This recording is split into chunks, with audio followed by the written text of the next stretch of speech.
정말 다양한 방법으로 복음을 전파하시는 주님, 가난한 사람들, 소외된 사람들 뿐만 아니라 우리 하나님께서는 부자들에게도 구원의 손을 펼치시는 것 잘 압니다.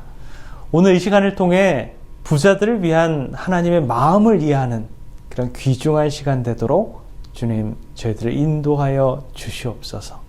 사랑해 우리 구주 예수 그리스도의 이름으로 간절히 기도드립니다. 아멘. 미주에 계신 성도 여러분, 안녕하십니까? 권세자들을 향한 선교 4번째 시간입니다. 오늘은 부자들에게는 우리 하나님께서 어떤 선교를 해야 한다고 하시는지 말씀을 살펴보겠습니다. 당대 최고의 권력자, 왕으로 예표된 느부갓네살 왕은 이 땅에서 그 누구보다도 가장 높은 지위의 사람이었습니다. 그러나 그는 절제자이신 하나님을 발견하고 그분을 믿고 구원받았습니다. 나아만 장군도 영향력 있는 군대 장관으로 문둥병에서 해방되자 그를 고쳐주신 여호와 라파 하나님을 그의 구원자로 삼게 됩니다. 학식 있는 사람, 바리새인이요 관원이었던 니고데모도 예수님과 개인적인 만남을 통해서 예수님이 메시아이심을 확신한다라는 것을 믿었습니다.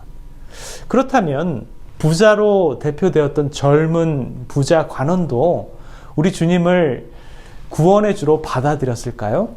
그 부분을 살펴보기 원합니다. 젊은 부자 관원에 대한 이야기가 마태복음 19장 16절부터 22절까지 나옵니다.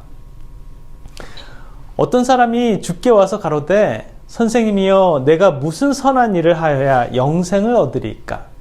예수께서 가라사대 어찌하여 선한 일을 내게 묻느냐?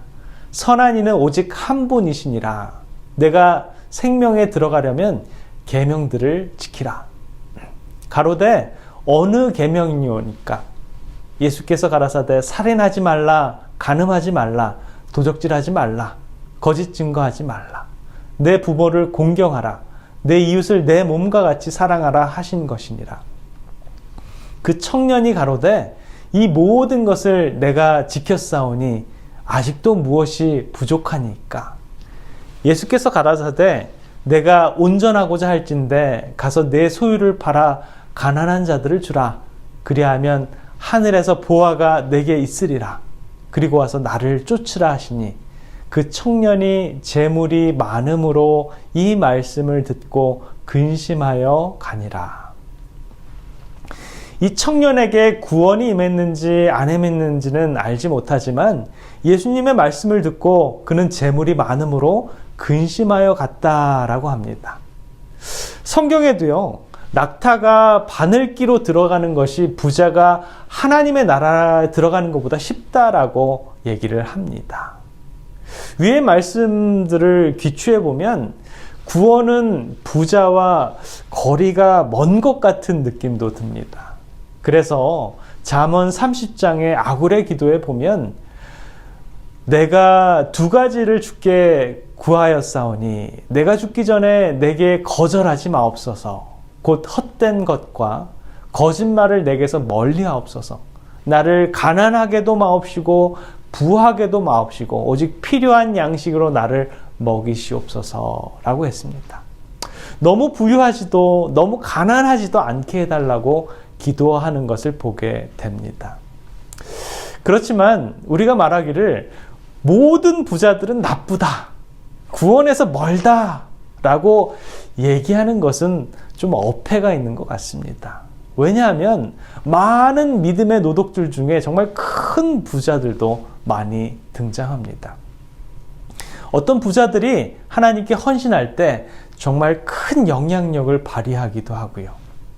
자, 한번 살펴볼까요?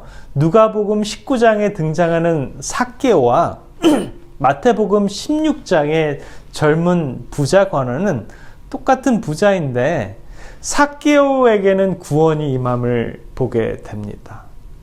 무슨 차이가 있을까요? 이 교과에서는 예수님은 부자 관원이 얼마나 돈에 사로잡혀 있었다라고 말씀합니다. 부유하고 넉넉함도 잘 잘 누리고 사용되어진다면 이것은 하나님의 축복입니다. 하나님께서 축복해 주신 그 부를 소유한 사람들의 마음가짐과 또 그 부를 가지고 어떻게 사용하는가에 따라서 그 부는 축복이 될 수도 있고 어쩌면 또 구원의 장애가 될 수도 있습니다. 즉 탐욕과 이기적인 마음이 우리들의 구원을 가로막는 그런 걸림돌이 될 수 있다라는 것이죠. 디모데전서 6장에 보면 그렇다면 그러한 부자들은 어떻게 하면 될까요? 디모데전서 6장 17절 18절에 보면 내가 이 세대의 부한 자들을 명하여 마음을 높이지 말고 정함이 없는 재물에 소망을 두지 말고 오직 우리에게 모든 것을 후히 주사 누리게 하시는 하나님께 두며 선한 일을 행하고 선한 사업에 부하고 나눠주기를 좋아하며 동정하는 자가 되게 하라. 이 말씀을 보게 되면 우리들에게 곧 거룩한 부자가 되기를 원하는 사람들에게 명령하는 것들이 있습니다.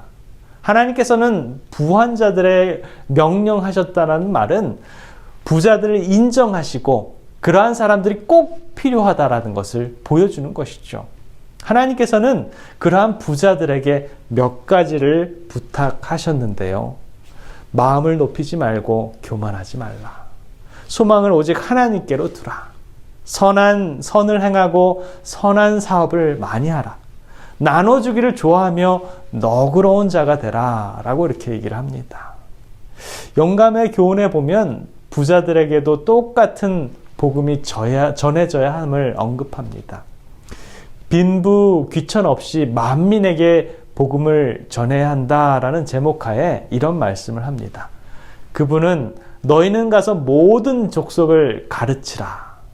만민에게 복음을 전파하라. 라고 말씀하셨다.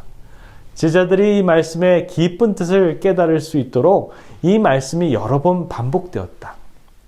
높은 자나 낮은 자나 부자나 가난한 자를 막론하고 땅에 거하는 모든 거민에게 하늘의 빛이 밝고 힘있게 비추어야만 한다.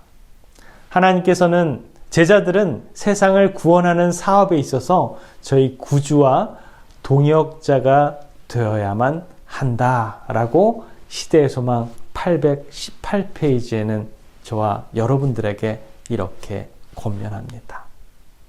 자, 오늘을 살아가는 저와 여러분들의 삶이 정말 부하고 넉넉한, 그래서 정말 많은 것들을 베풀고 선을 행하는 그러한 사람들이 되었으면 좋겠습니다.